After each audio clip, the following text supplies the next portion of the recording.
في مجتمعاتنا نفتقد إلى فن الحياة.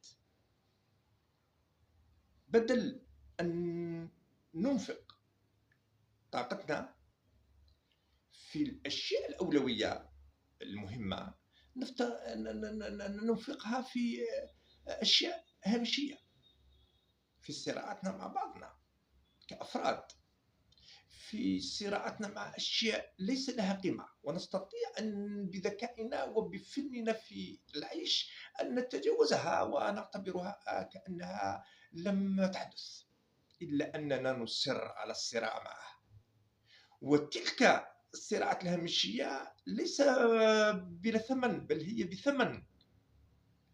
فهي بثمن تأخذ من روحنا ومن طاقتنا الروحية ومن طاقتنا الفكرية ومن طاقتنا الذهنية. طبعا عم تستنفذ، بدل أن نوجه تلك الطاقة في الأشياء